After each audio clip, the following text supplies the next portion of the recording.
Are you stressed and filled with anxiety like I am? Maybe in a bit of pain from that car accident you had a few years ago? Well, the sponsor of today's episode, Hempville CBD, has us covered.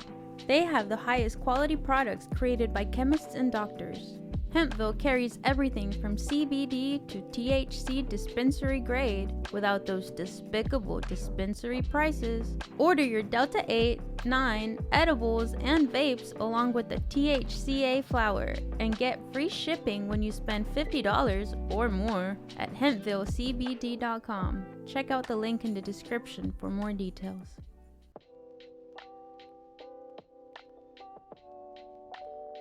Welcome to the Filmsteins, the double feature podcast. Join us as we unravel the interwoven experience of the continuous conversation of cinema. Take part in pairing movies with their cursed counterparts, movies that share DNA, or even pairing questionable duos by joining our Patreon at patreon.com/filmsteins. We offer tiers at the $1, $5, and $20 level, where the $5 tier will grant the ability to request films to further the discussion. So grab some popcorn, sit back, and get ready to join the 100-year conversation. This is the Filmsteins, where movies are more than just entertainment, they're an experience.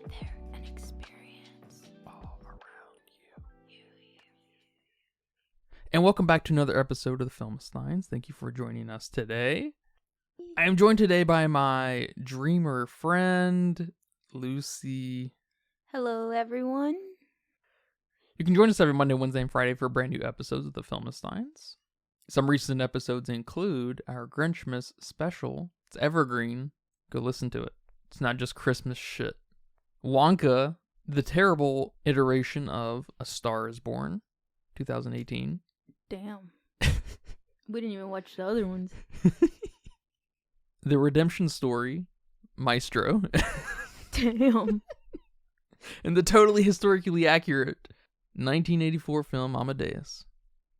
That's where I get all of my news and biographical information for Mozart. Me too. Yeah, you too. Me too. That's crazy. Remember to swing by our Patreon and leave a comment. Review. Nice things are welcome. Anything's really welcome, and we will read it here on the next episode. On the air? We'll read it on the air.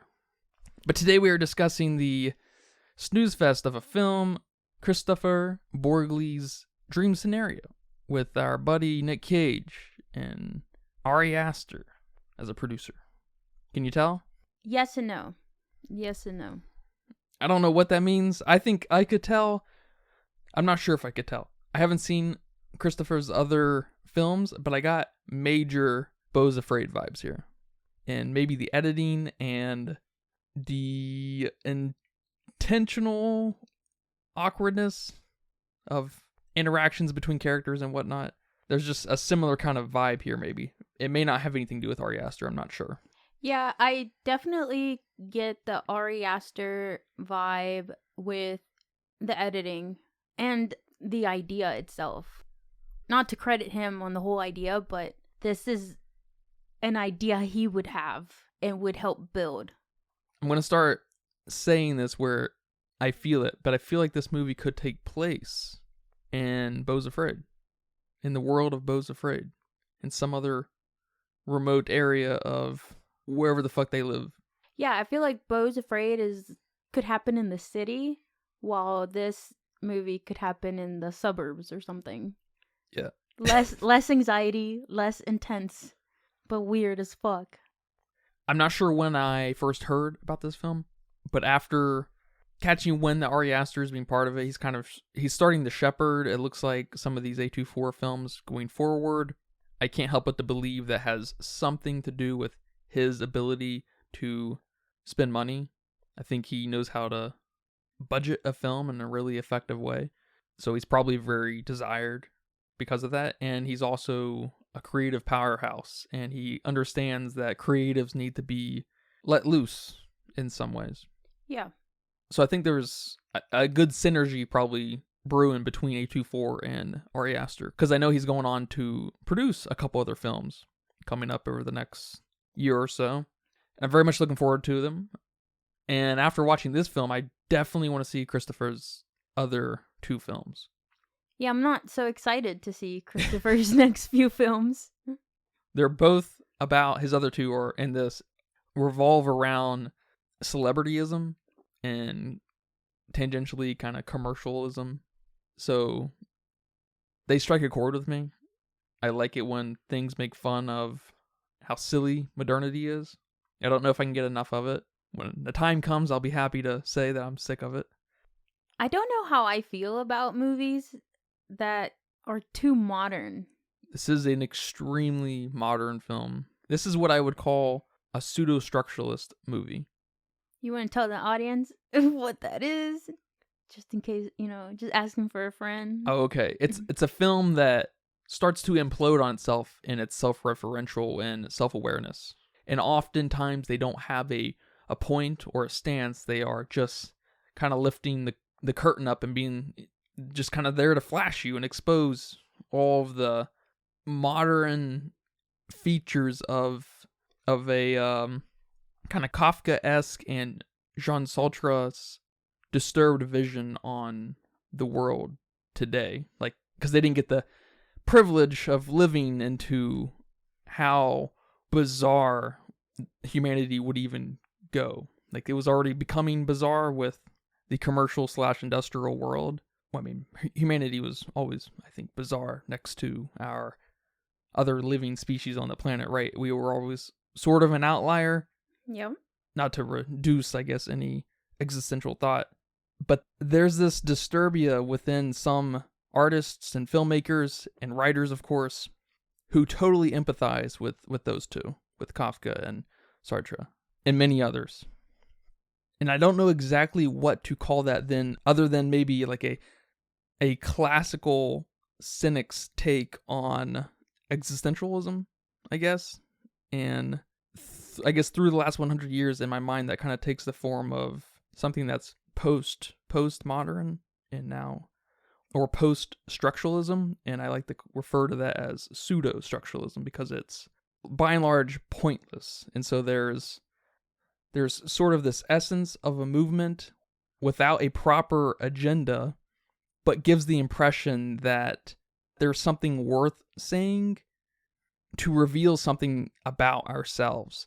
But reality, we all know how absurd our whole existence is, and especially now. And I think that's an important point in these types of movies is the last 5, 10, 15, 20 years, not 50 years ago, not 100 years ago, but now around the time of basically the internet and an extreme degree of obsession around the public consciousness and just the zeitgeist of humanity, or at least the connected part of humanity. So this film is just an example of the absurdity of what our nature has let us become. You know what I mean? So you're basically saying we're crazy because of the internet. Exactly. That's all I heard. We've lost ourselves in this web of nonsense. Web of nonsense. Yeah. World Wide Web of nonsense. Of nonsense. Exactly. Of weirdness. Let's keep the W's. No, nonsense. I like nonsense. I think the weird had its time. Maybe 25, 30 years ago. I think we've reached a point of an immediate need for self-reflection. And I think these kinds of films and pieces of writing do a terrible job at trying to convince anyone to do anything about it, of course, because we're still part of modernity and we're caught up in this cynicism of it all. And people like Kristoffer here can't get out of the bubble, even if they tried, even if they wanted to. I'm not sure if he does, because we don't know where the bubble starts and ends. I think we're doomed, in other words. These are the kind of films that we're going to look back on when the apocalypse happens. You made me spit out my coffee. What kind of podcast are we now? Conspiratorial. I couldn't agree with you less.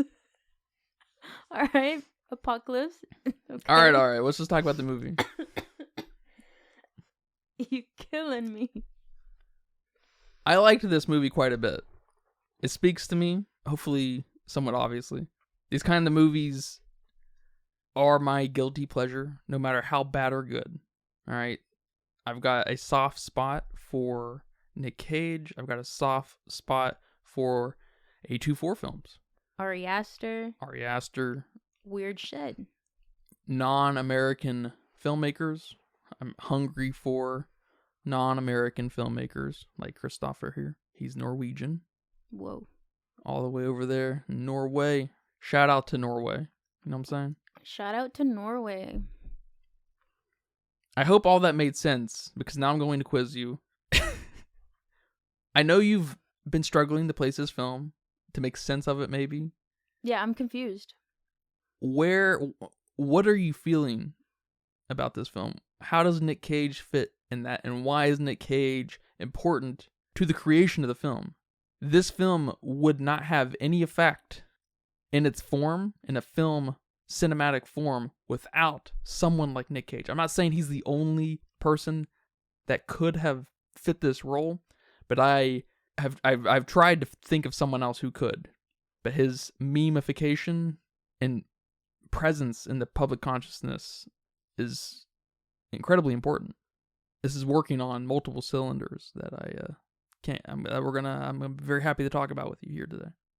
See, I think I get what this film is trying to say, but I can't put it together. Or maybe it's not cohesive enough for me to put it together, because this movie felt like it was 3 different movies about 3 different things.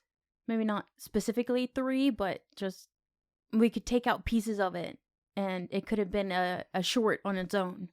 So it lacked that cohesiveness for me. Because I have here that, celebrityism was important here. Yeah, sure. Cancel culture. Oh, yeah. For sure. Then I'm like, well, is it that insecure people don't need to be on the internet? Is that what I'm getting here? But that was probably just me. We each get what we get out of a movie. Absolutely. Especially a movie that's so open-ended like this. Then we have victim. What is a victim? Especially in the internets. And then commercialism. And I see these points, but I mean, kind of like you said earlier, I don't think he's trying to say anything by them. Just kind of make you aware of them and the potential. Well, he's making you aware of them in a provocative way to make you think about the future, the potential here. But I'm so in the moment, like living where I am living now. Maybe I'm too in my box that I don't see that. Does that make sense? I don't see the potential there because I'm living it. I see the harmful effects of, I don't know, social media. Well, no, something that we kind of have it locked down now. Something like maybe a vaccine or something like that. That I wasn't part of that experience, like myself. So I didn't live through it, that now I know what I could tell you about the, polio vaccine or whatever. But because I'm living right now in the world of the internet and social media and all these things, I can't back away from it. And I don't read about it. Mm-hmm. I read about things from the past. It wouldn't help. That's the important angle to see the pseudo-structuralist world we live in, that we've collectively become so self-aware of our being in the world, our beingness and our existence, and how we operate with one another and ourselves and in our shared world. But I don't think we're self-aware. I don't think a lot of these people walking around are self-aware. See, this is another important piece to the puzzle. Well, especially the people that have the audacity to say something rude as fuck on the internet. It doesn't matter if the individual is or not, because the thing they have in their pocket is self-aware. It is connected. And it allows, just for a glimpse, these other people to become basically this hive. And so they're collectively self-aware. They may not be on an individual basis, but together they are stronger and much more dangerous. But that doesn't sound self-aware at all. It's a self-awareness that institutes tribalism without even trying. It's a self-awareness that's not even self-aware of itself. It's an inception of self-awareness. And that it happens through our connectivity. And it is in itself pushing microcultures and tribed people further and further apart. And so that's why we deal with the tribalism that we deal with on the internet. Yeah, and I get that with his zebra example. That's why the zebra being able to camouflage in a herd is so important here. Because I was like, what's the point of these fucking zebras? I know there's a point. They've brought it up way too many times. Mm-hmm. That's interesting. And I also feel like I'm not part of... You are. You don't even know it. I'm not as part as I think I am. See, that's the important thing. I'm not on social media. And that does help. I'm not commenting on stuff. I'm absolutely not commenting on anybody's anything. So you're largely untethered, which... I'm the zebra that's like, you can see half my butt, but my head is hidden, like on the outer skirts. That's me. It's a funny thing, because it's a two-way street, right? You can interact with things like the internet, this uber connectivity, but regardless of your interaction, it's going to interact with you if you have things like a smartphone or whatever. If you're completely disconnected and you live in Papua New Guinea and you're, happy to reject modernity and all of its demons, that's cool. That's fine. I might join y'all. Shout out to Papua New Guinea. Shout out. It triggers something in your mind. And I don't, I think this is obvious, right? The internet reflects something back at you that feels real enough that you can see tribes at work and it basically influence you in some manner. Well, yeah, I might be, I guess, exaggerating a little bit because I can name you all the Kardashians. I can name you who was born first and who was born last and how many kids they got. And I can tell you all about my girl, Gypsy Rose, right now getting out of prison. Mm-hmm. So, yeah, there's something there to that, Maybe I feel like because I'm not actively... And I get that. ...saying anything on the internet. But I'm saying, I'm saying it to my family or whatever. Like, oh, did you see, that mass shooting or and whatever? Yeah, I don't think you need to go that far. You're saying it in your head. Oh, shit. You see, it really just starts and ends with what happens in your head. You don't even need to find your tribe or get validation or antagonize or project your own ideals. Because this is kind of where the self-awareness starts to step in again, where you've already in an instant argued with the other person in your mind and won. And so it pushes you further and further, apart in some situations. Not, if you're a tolerant, normal ass, I don't even know if I can say normal, but a tolerant person, you'll know that you can agree to disagree on pretty much everything. Yep. So it's a funny thing. It's a funny bubble that you just cannot get out of when you're in it. At least from my cynical point of view on the matter. It's like when you've seen something and you're like, oh, I can't unsee it kind of thing, or you can't unhear it. It's that kind of thing where, but on a subconscious level, you can't consciously conjure it up, which feels like lazy logic, but I can't help but to believe that is also an important point to the whole fucking thing that we're dealing with today, that we are and are not dealing with, because like on your day-to-day, how does the internet affect you? How does... I mean, I work. Well, remote. yeah, it does provide a way to make money for lots of people in the world, but the tribal nature of the internet, I mean, how does it affect you on day-to-day? It's just like the whole, when you're drinking, you're like, oh, I can take one more shot. That mindset can lead to some outcomes you may not have wanted in the first place. Yeah, that's but me. It's happening over every instant of every day for many, many years. It's like, when the opposite, maybe the reciprocal to that would be like, you're trying to eat less salt. So you have a thing that has salt in it. It has the salt you would want in it. And then every time you eat that thing again, you put like 5% less salt until you have no salt left. You don't notice the change as much as you would if you just were to face it straight up. If you just take out the salt, you're gonna notice and fucking hate the potato. But you may get used to the blander potato without the salt over the course of a year of taking away the salt, slowly but surely. So it's kind of, I guess there's an element of conditioning happening here. But of course there is, because that's animals. We are, by nature, habitual, So I think Nick Cage is incredibly important to the film. Oh, yeah. As far as Nick Cage being our main dude here, I think it's pretty important because he is the meme. He is the Nick Cage meme. And I remember when you and I first started talking about Nick Cage, you kind of already knew that about him. And I didn't. I was like, Nick Cage, the National Treasure dude? Why? What? What's the meme? What's the love? I don't understand. I didn't understand it. But there's this whole almost culture behind Nick Cage himself on the internet. And it's insane. It's crazy. I don't know how he feels about being memeified. He hates it.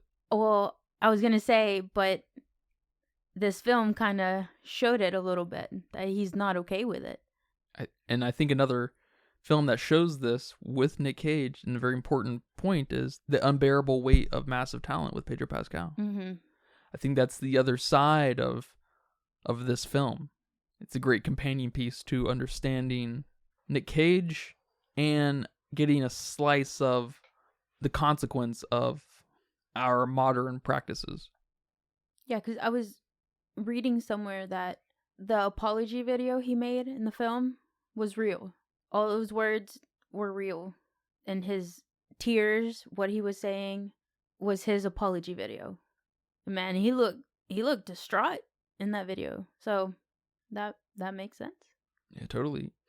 Especially Paul Matthews' wife telling him, you sounded so self-centered and whatnot, I'm sure those were comments that were posted, kind of reflecting that. It's complete bullshit too, because someone like Nick Cage, someone who's canceled for nothing, is the ultimate victim. Nick Cage is the victim of the internet running away with his image, and how they can memorialize an individual in a completely controlled, but not controlled, like it's a strange thing, right? Where there was that person who initiated that meme, right? You got to believe that there was that individual who pointed at, I don't know, the Wicker Man with the bee scene. I'm not sure what initiated it, but there was theoretically maybe an individual. But at the same time, that's the importance of the hive mind, where it was Nick Cage's moment with them when it all went down in the late aughts. And they destroyed this man on some level. He hates it. It scared Hollywood away from him. It scared his career away from him. It probably made him super uncomfortable to go about in his life, even more so than being what he was, a normal celebrity. I guess he was never kind of a normal celebrity. It's kind of it's all kind of important with one another, because he has always been this outrageous expressionist actor, right? I guess you're not too familiar with Nick Cage, but he's always been kind of on his own level. He's not, I think you can agree, right? He's not like any other actor you've seen, right? As far as his mannerisms and how he's bizarre on screen in a good way, I think. Yeah, I don't know about on screen, but definitely watching his interviews, you can tell he's a complete different kind of person. I don't know if I'm that good yet I can tell you who's shitty and who's really good, but I can't tell you who's, out of the really goods, I can't tell you, Yeah, and I would imagine Nick Cage probably lives in that gray area between those two. Unless you're just a fan of his chaoticness. He's got a lot of chaotic energy, but it's really controlled in a masterfully way. Man, I cannot tell you how much I love Nick Cage's cadence. I don't love all of his movies. I don't love all of his characters. I don't love most of them, probably. But he has just a thing about him that is, it gives me all the justification in the world to see why he was memeified, because there's just no one else like him. Yeah, I don't know. Maybe someday. It'll click. Because I think there's a lot of people that there's no one else like them. Yeah, I mean, sure. I don't know. I don't mean to sort of sound like I'm fanboying over him, because again, I don't love his work. I just am fascinated by him. He's just a very interesting person. But that is why I think he's also essential to this movie, is because of his history. Yeah.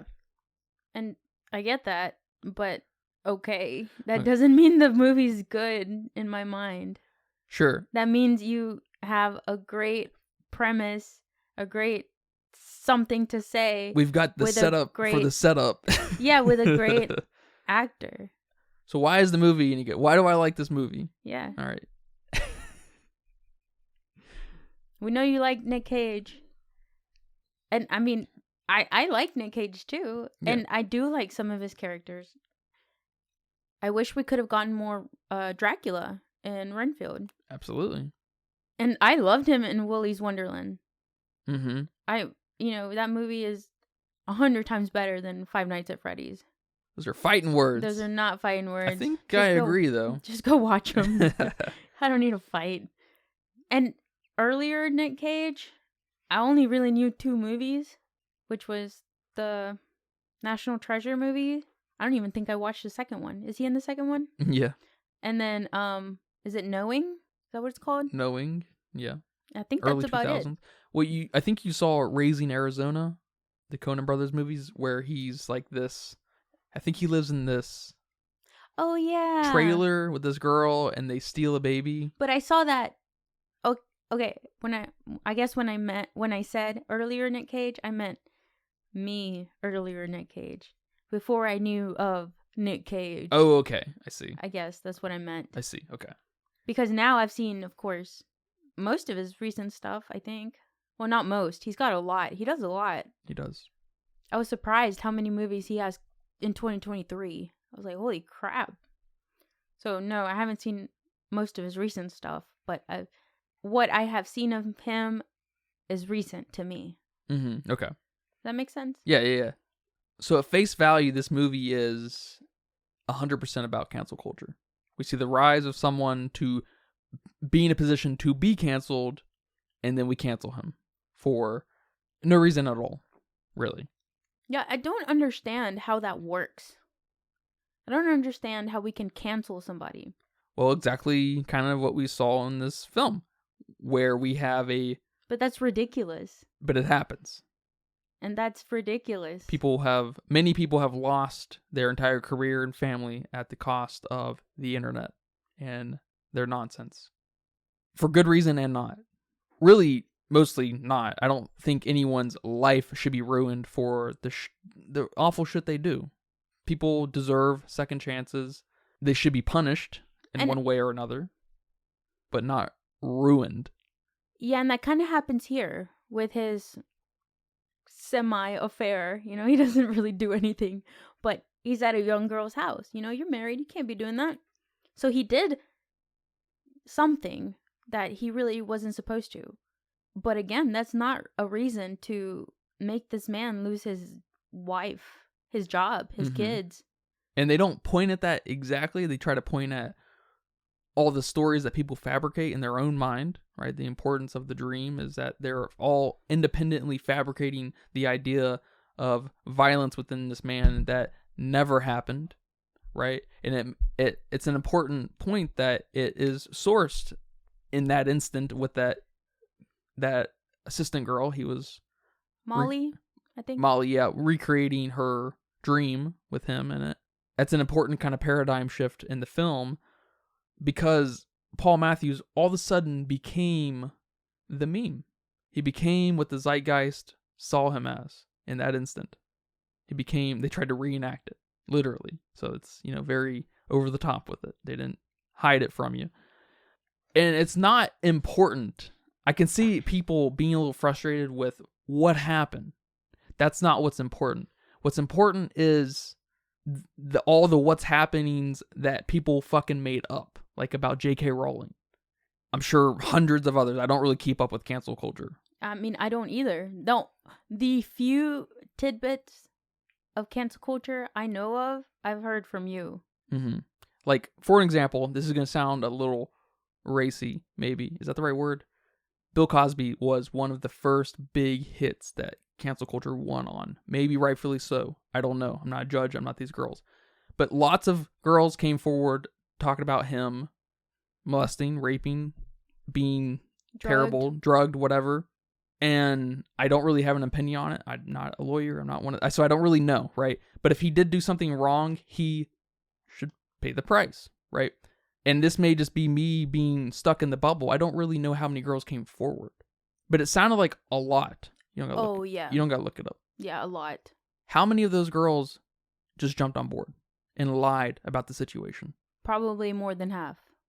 That's a problem, right? There's this, in every corner of the internet you look, there's this weird tendency to band up and tribe together.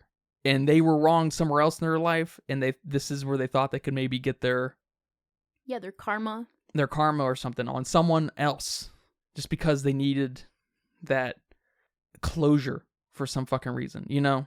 And it sucks mostly because it poisons the well for people who actually get fucking victimized in a bad way, not on the fucking internet. You know, like people who are actually raped. These people who are lying about it completely ruin real situations. Yeah, and I guess that's why I have an issue with you saying that people are self-aware of that. They're not. How are you going to lie like that? Ruin someone's life? That's not being very self-aware. So I can't help but to believe and say that it is, because there's this awareness for yourself that if you can just angle this just right, you can get all the sympathy you deserve. But being self-aware comes from your own morals and your own principles and your own beliefs. See, I disagree. I think it comes from this know-how of how things tend to work. I don't think there's any moralistic driver at the seat when people make these kinds of decisions. It's, I mean, in a nutshell, I guess it's really just for attention. Then I don't think that's self-awareness. Maybe we have two definitions of self-awareness. Maybe yours is more modern. I wouldn't doubt that. This conversation's reminded me of what the director and maybe a writer were discussing about Leave the World Behind, where I think it was the director, where he wants to create films that provoke like conversations outside of the film. Mm-hmm. And this is maybe a good example of that. Yeah, because I think there's a lot of people missing their self-awareness.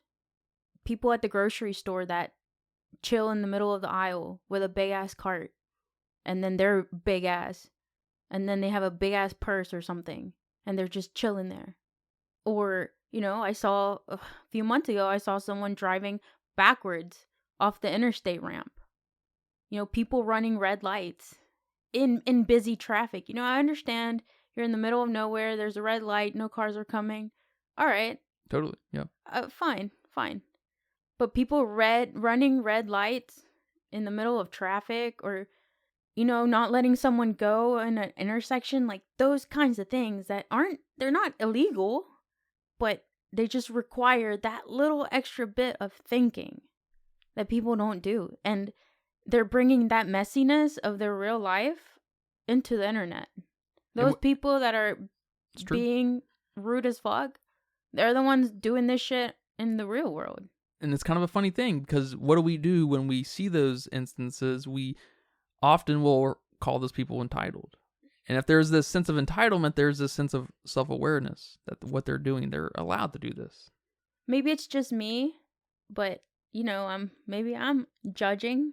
But if they're older, I kind of give them that entitledness classification. But if they're younger, I give them that lack of self-awareness classification. Okay.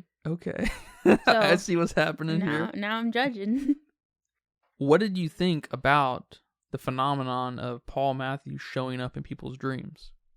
Take that how you will. Either, you know, literally cinematically what was happening, which I thought was very cool. I liked the setup a lot. I will say I liked probably the first half of the movie better. Yes. I agree. It was a cool setup. It's pretty bizarre, and that's kind of the Ari Aster-ness that I like in his films. So that was cool. That was a cool setup. And I kind of thought they were taking the insecurity route of him not doing anything. I liked that angle, yeah.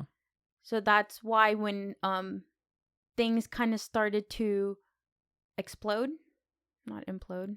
I would implode. I like that you say that. I would describe it as imploding. I think cancel culture sets the fuse for an implosion. So when things started to implode, yeah, I like that. I thought we were supposed to, or I guess what I got from it was that insecure people cannot be wanting the recognition. Because at first he was like, no, like, I'm just me, blah, blah, blah. And then students started showing up to his classroom. And then at first he was like, get out of here if you're not here for my class. How many of you are actually here for the class? Then all of a sudden it's, all right, I got a few minutes. Let me ask questions. And then he's starting to be so curious about him not doing anything. So I thought that was going to be the statement. What exactly? Him being insecure because he's not doing anything, and he, that bothers him. Yes, okay. Not doing anything in his dreams. So that kind of played into his, because he's so insecure about it, now that he's famous on the internet, he couldn't take it. Okay. I like that. I took it, especially in retrospect, after the canceling set in, as the individual who, does something. He appears somewhere, and he gets literally the traction online. He becomes a celebrity through whatever, a very one-note celebrity, a very brief celebrity. And he did, do the circa of talking to people, interviewing, whatever, and everything. And so he set his own fuse for people to, dissect this person and take him apart. Did he say a slur? Has he slept with a student, kind of thing? Just trying to take apart and start to give rope to the obsessiveness of something like the internet, and them uncovering everything they can about this man. And at the end of the day, when that one instance, it's just that funny thing, when that, I guess, theoretical one instance comes forward, everyone all of a sudden also has a shared experience of their terribleness, and they're able to totally destroy this person. They exploit him for all he's worth, whether that's just through conversation or being part of the now and zeitgeist. When he's wrung dry, he's discarded.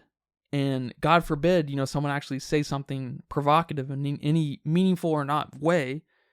I keep bringing up J.K. Rowling because I don't really know too much of the matter, but from what I can tell, she defended women in a funny way, which kind of, just makes it a non-issue by nature, I think, if it's just supposed to be kind of silly and funny.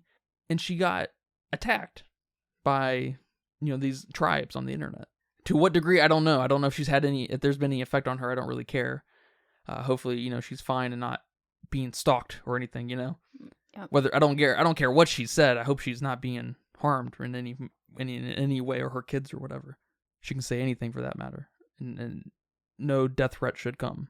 The details do not matter for some reason. I don't think anyone can really answer it, because when this hive catches the smell of blood, even if it's mistaken as blood and it's not blood, it just smells a little bit irony, it doesn't matter, because they all have it set in their mind that this is how it is, and they're going to destroy this person. And I love the scene, or the 1-2 sequence of them in the gymnasium, and they bring in Paul, and he's walking slowly to him, and they're all cool, and he says something, and that one person's triggered, because it doesn't matter, because what? It's just his presence. It's that thing we kind of talked about in Amadeus with, Salieri being triggered by Amadeus's his laugh. it doesn't matter what it is, you have it in your mind that you don't like this guy. So it's just, you're just kind of waiting for that thing, to trigger you. And in this example, we get a bunch of cowards who are waiting on each other. And then there was just that pin dropped, that band broke. And then all of a sudden everyone else's did too, because that one person caved in. And who was that one person? All of a sudden it happened in such a fast instance. It doesn't matter because it was everyone, You see what I'm saying a little bit? Yes. Fickleness. Yes. And there's an element of cowardness there that no one can stand on their own. There's no individuality. And you see the shallowness of the hurt. The very next scene where, they write loser on his car. They're being violent towards him. Are you fucking joking me? You know what I mean? Kristoffer here is making those kinds of people look fucking insane, because they are insane, and he's making them look physically insane because of their violent actions. Because I think a lot of this stuff is, kept online, but it still has material effects on people, like Paul here, like other people who I know in the video game industry have completely just been exiled from.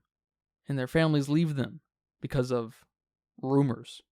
Sometimes not. Sometimes they are things that should be investigated and, consequences should come from them. But nothing. Paul didn't do anything. And he's just, that's why this movie really speaks to me, because it's a great example of a cinematic telling of that experience that everyone's at the mercy of. On some level, of course, we have powerhouses like J.K. Rowling, who I don't know if they can really be affected. She's one of the most successful people monetarily to ever live. She's world renowned in, the book industry. Her artistry and writing and stuff, I don't know. Her world building and character is top notch, though. So I don't know how that affects someone like that. But Paul, it's important that he's a nobody who works at a college. He's a regular person. That's the important part of Paul.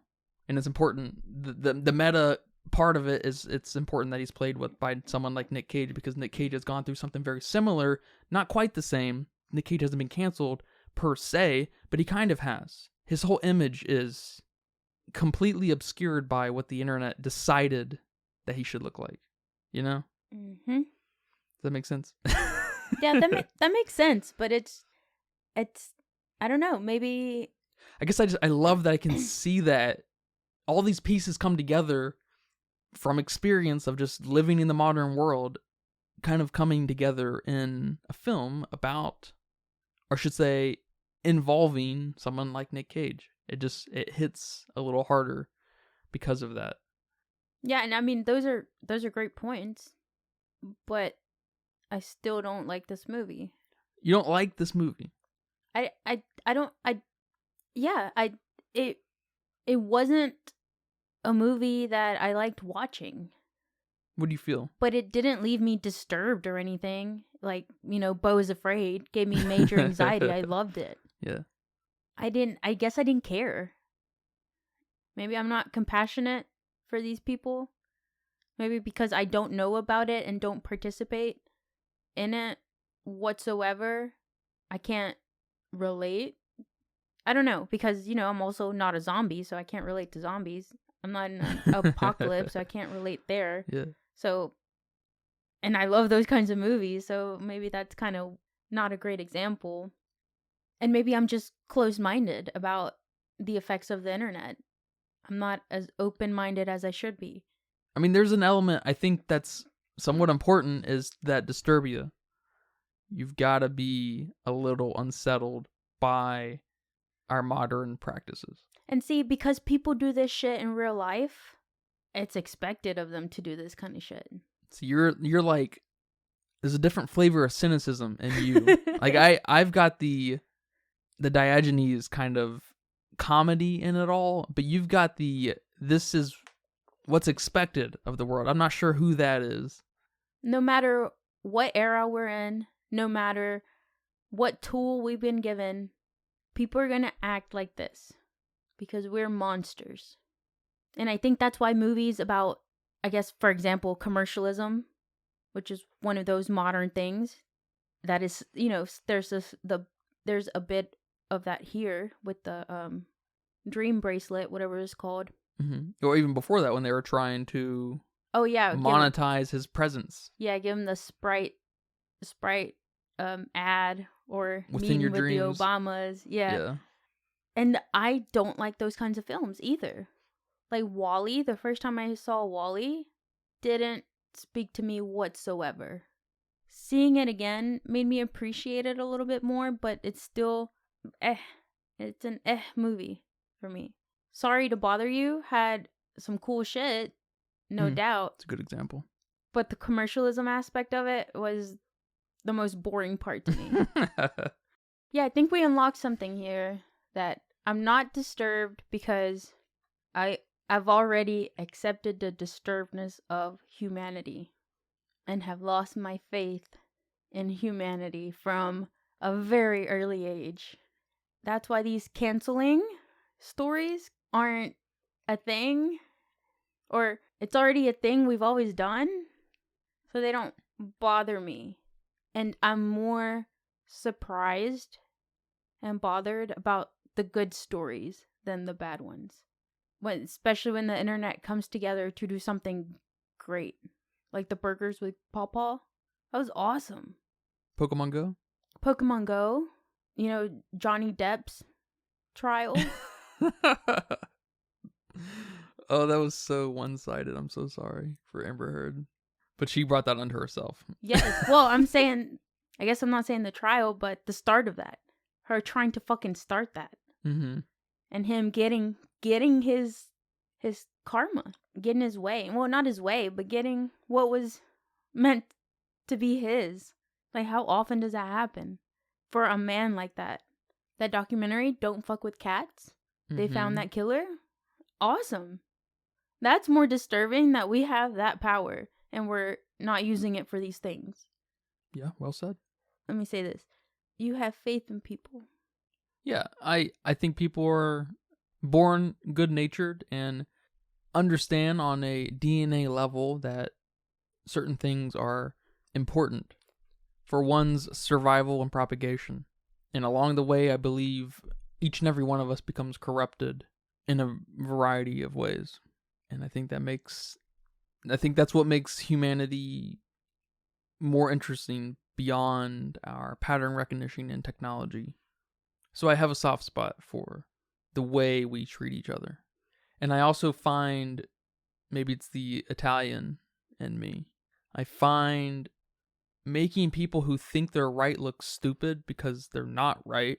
Sometimes it's not a right or wrong situation, but making them look stupid is always going to be funny to me. Like your Twitterites, like people who are a little too quick to judge or something, Yeah. And like so that. I like movies and books that share that.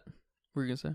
Yeah, like in our previous episode, or one of our previous episodes, when you make that lady sound stupid, talking about Bradley Cooper's nose being too big in Maestro. Yeah. What a waste of a tweet. Well, that was maybe I didn't even say it. That was an article, I think, in The Guardian. Oh, even a bigger waste. Yeah, she got paid for that. She got paid for that. Jesus Christ. She sure did. Well, see my faith? See my humor? If you don't laugh, you'll cry. That's also true. I don't know what it is about things like dream scenario that draw me in specifically. Like the pseudo-structuralist world we live in, it's just a lot of the moving parts that I think do it. Right, like anything that you're interested in, I guess. You're never interested in just one facet of a thing, right? Mm-hmm. If you are, that's probably because you're, a little OCD about a very specific thing, or I'm not sure. I couldn't imagine what, like if you're interested in music, God, you can't just be interested in a specific chord, right? Yeah, that's very true. That would be weird. That would be super weird. Or like if you're just into one band, one group of musicians, like that would be a little bizarre. I don't unless that's the only band you ever come across. But then that's also fringe. very That's very weird. yeah. It's a very fringe case. So me talking to you here today didn't sway you one way or the other? No, not about the film itself. But you could see why people might like the film, though. Yes, I can definitely see why people like it. I mean, Nick Cage was awesome in this. I'm not too sure about the other cast members, like Michael Cera and I don't know his assistant's name. That whole bit was, I don't know. And then the dream thing, the advertisement for the dream bracelet was weird. I mean, you had Noah Centineo in there. Really? Yes. I didn't. Exactly. Like, what a weird cast. But I like Nick Cage. I liked his wife. Mm-hmm. I like their partnership there. I do like that at the end, he snuck into her dream. I like that. I thought that was cute. Putting a little bit of, just a touch of romance in there, like that. I didn't understand why certain people dreamt of him and others didn't. Mm-hmm. I couldn't find the correlation there. That's not important. That's another one of these things that just, you never know who's going to latch on to a specific idea or piece of disinformation that floats around. And so the randomness is an important key. Because I saw a guy reviewing the film and he really loved it. Talking about how he thought it was great that the people who didn't dream about him were the people that were closest to him. So they were people that weren't criticizing him. Like his wife, his boss, his friend. But then his manager, played by, or whatever he was, his publicist, I don't know, played by Michael Cera, didn't dream about him either.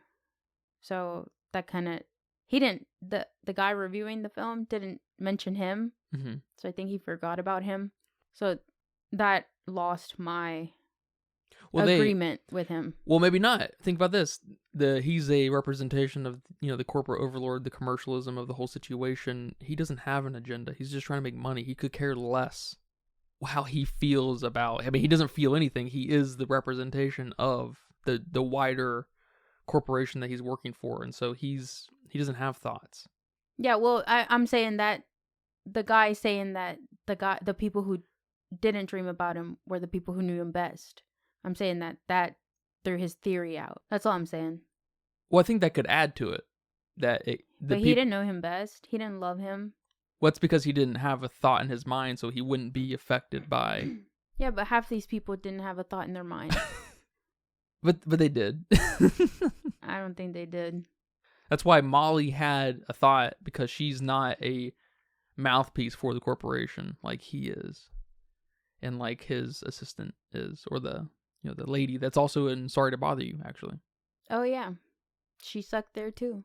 She was the exact same character. Yeah, she was the exact same. That's so funny. She's got a type. Yeah, because then the daughter dreamt about him, too. But then that could say something about their relationship. Mm-hmm. That she didn't know her dad. Yeah, that she's like any other teenager who has problems with one of her or both parents, Yeah. That's... Yeah. Yeah, I'm not there with you on him, Michael Cera's character adding to that theory. How do you feel about the corporation coming in to capitalize on his fame so they could share some stardom? I don't know. That didn't feel... It's a little over the top. Yeah, it didn't feel very cohesive. Mm-hmm. So it kind of lost me. Like, I know what they were saying. I know what was happening, but it didn't flow with the story. No, and the McMuffin to get there was the book, and he was like, "Oh, well, this guy can publish it," and that was kind of the thread to get to that point, because otherwise it would be totally out of left field. Yeah. I get that. It's no doubt important because corporations are just as bad as any other actor, playing the field on Twitter or whatever, and that they are just as fickle. They are just as cowardly. They are just as unreliable. They are just as predatory and wanting to capitalize on a situation. And so that's all that was. And they fit it in the best they could. You know what will help this movie? Probably with its maybe pacing is chapter cards. I doubt it. But maybe I just want that in films. I like that. Yeah. Yeah, maybe. I don't know. But I don't know, it didn't hit. It didn't make me feel how they were trying to make me feel. And that's an important thing if you have this movie about making you feel some sort of way, about inciting something in you. And it didn't for me. I guess I did get a few laughs here or there. So, that was good. Yeah, it definitely leaned into a awkward, cringy character. And so he's going to have some funny situational things happen to him. I thought it was weird that they were trying to pair him with Obama. I was like, why Obama? Yeah, that was weird. I guess because she knew one of the daughters. Yeah, he's the old president. He's old news. You know, he's like the best celebrity we can get right now to pair you with because you're not like a real celebrity. So maybe there's something to that. But it feels like there were probably 1,000 different options for that too, though. So I thought that was a little funny. That was like, that's weird. Why Obama? Was this script written, 10 years ago? Maybe. Yeah, and besides the whole therapy session in the gym, that was probably my favorite part. Okay. I loved that she pulled out that photo and he looked, because your view watching this movie of course is a little bit biased in how it's making you feel. You're like, man, he does look like a monster there. They shouldn't use that photo of him. But I absolutely love that scene. That was probably my favorite. It's probably the most important scene to the movie. Oh, well, that's good. That 1-2 sequence of in the gym and then out by his car. Yeah, I didn't like that. That made me feel bad for him. Good. So you sound like you were feeling the right things when the movie was happening, but there's just something. I guess as a whole. Yeah. It just really lacked that cohesiveness, man. As a whole, I didn't know how to feel. Which again, I think is important because there's not any rhyme or reason to why people do some of the things they do as a collective. Yeah, well, not to endlessly justify this fucking movie, I guess. Well, back to my favorite scene. Yeah. I guess my favorite parts. I also like the part where someone came in dressed as him for Halloween. Oh, yeah. That was hilarious. That was probably my second favorite part. It was so funny. Like, just the quickness of people latching on. The quickness of people and them latching on to something from the internet. Pretty funny. Did you like the zebra through line? Kind of. We were kind of carried on the zebra back there. No, I didn't get it until now. Okay. So maybe I gotta think about it a little bit.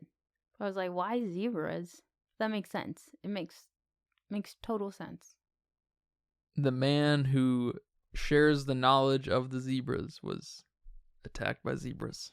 Poor guy. Poor Nick Cage. It really is a poor Nick Cage situation.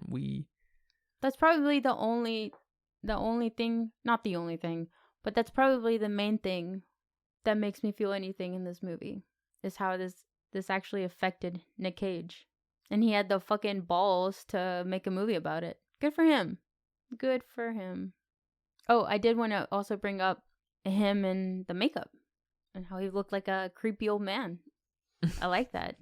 Yeah, the makeup was awesome. The makeup was awesome.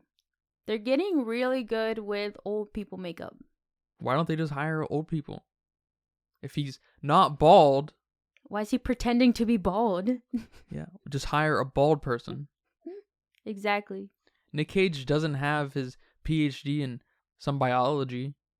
Why don't you hire a biologist? Nick Cage's name isn't really Paul. Why don't you hire a Paul? Exactly. How many Pauls are out there? Jesus. Dummies. Paul Giamatti. There's one right there. Right there. Old Okay. man. He's bald. He's bald. He's a biologist. Exactly. I don't know that, but I'm sure he wants to be. yeah. Send his ass to school. We can make a movie afterward. Yes. How dare they hire Nick Cage? But I like that. I liked how he looked, because he looks nothing like that. Well, man, that was a talk. That was an interesting talk. Thank you for that. You're welcome. Thank you for talking to me. Yeah, I tried my best. Hopefully I did some justice to my thoughts on what this movie dips its toe in, you know? Hopefully you made some sense of what I've said. Yeah, you did. And hopefully I didn't come off as mega cynical. I still love, I still appreciate, Of course. I still love life. You know, you're not cynical about everything. No one can be. You know, it's like we just have these high points of cynicism that sometimes... I just want people to use their blinkers more. Come on. Yeah. Get Yeah. out of the middle of the aisle. Use your fucking blinker. I hear it. And, you know, if you're not going the speed limit, move your ass over to the slow lane. Plain and simple. Plain and simple. Do you have a budget guess for me here today? Yeah, based off of our boy, Ari Aster, I don't think this film was very high. So I'm going with 5 million. Yeah, it looks like there isn't a conclusive budget number, but the one floating around is 10 million. Okay. Still pretty low. It's pretty low. Hereditary was 10 million, right? I think so. We have a lot of moving parts here, so I can see that. Yeah. And it's gone on to make about 7 million at the box office. So Good. Wait, this was at the movie theater? yes. Oh. So it's we'll see if it makes money. I think it's still at some theaters. I think it only went to a select few. Okay. Like limited. Yeah, limited release, and then it'll probably end up making a nice chunk of change when it comes to VOD and everything. So, yeah, thank you for that. Thank you for watching this movie. You're welcome. It might be funny to hear, but the general consensus over on Letterboxd is a 3.6. So people are liking this movie. But why are they liking this movie? I don't know. I haven't seen really any reviews. I'm not sure what people are latching onto. Yeah, the few reviews I've seen, and they were mainly video reviews, were saying that this was Nick Cage's best performance yet, or best performance ever, and they really latched on to Nick Cage being part of the film, and the cancel culture topic of the film, and the themes, a few of the themes that we discussed here. They love it, but they didn't really say why. Why is this Nick Cage's best performance to you? Or why did you like that he brought up cancel culture? I don't know. They just talk about things they like. Yeah, that's normal editorial nonsense today that we just have to suffer through. We don't see a lot of, 5,000 word kind of explanations for things. Yeah. So. Yeah, I gave this movie a 1.5. Maybe I'll give it a 2 after today's discussion. It's maybe ticking up just a hair. Just a hair, yeah. Okay. Yeah, you've challenged my thoughts, that's for sure. Well, that's good. That's always good to hear. Hopefully you've made some sense of it, and hopefully I've brought some justice to my thoughts and logic and whatnot. Did we do a better job here than the videos you saw? Yes, I think so. But you just bias. Of course. Especially with, 2 different feelings and viewpoints. I didn't see anyone really talk bad about it. But maybe I wasn't looking for I didn't type in the correct key terms. The funny thing about that is either you just don't, there's 2 camps. You just don't care for the movie, really, in any form. You don't have much to say about it. You get it, you're like, okay, overstated, yada, yada, yada. And then you have the people who are kind of obsessed with it, right? And so all of a sudden, if you hate the film, you're marginalized by definition. And if you say anything, you're probably going to be, a little bit castrated by the people who love it. It's like, you don't understand it, you weren't paying attention, yada, yada, which may be true. But you're kind of all of a sudden a target, which is ironic. I'm in the space of a 3.5. You're with the crowd today. I'm with the crowd today. I don't know where I'm going to land with it. I'm not sure if there's a chance of it going up. So I gotta sit on this film for a few days for sure. And kind of like maybe here today, I like films that have something to say and not just a lot to say while not saying anything at all. Kind of like maybe what I've done here today. So I'm having to navigate around that too. Okay. So it's definitely a movie that's going to live rent-free for a while. So at the very least, Kristoffer here has made a very successful film, I think, as far as artistic credibility goes. Or I should say, as far as artistic credit goes. I'm very happy to recommend him moving forward and watch his other films that I'm going to make you suffer through. So, yay. Not anytime soon, though, but yeah. Yay. Yeah, but thank you guys for listening to this episode of the Filmsteins. I hope I didn't put anybody to sleep. You put me to sleep. Were you dreaming about me? Oh. Is this all just a dream? It is. Remember, we post every Monday, Wednesday, and Friday over on patreon.com/Filmsteins, over on Spotify, Pandora, Google Podcasts, Apple Podcasts, all the goods. Hope you guys had a good 2023 and look forward to a 2024 with the Filmsteins. How about that? Perfect. But until next time, take care. Bye-bye. Bye-bye. And that's a wrap for today's episode of the Filmsteins. Thanks for tuning in and joining us on our cinematic journey. We hope you enjoyed our discussion, gained some new insights and perspectives on the world of movies. Don't forget to subscribe to our podcast on your favorite platform, especially Patreon at patreon.com/Filmsteins, and follow us on social media for more film-related content. We love hearing from our listeners, so if you have any feedback, suggestions, movie recommendations, or book recommendations, please feel free to reach out to us. Until next time, keep watching, keep loving the magic of movies.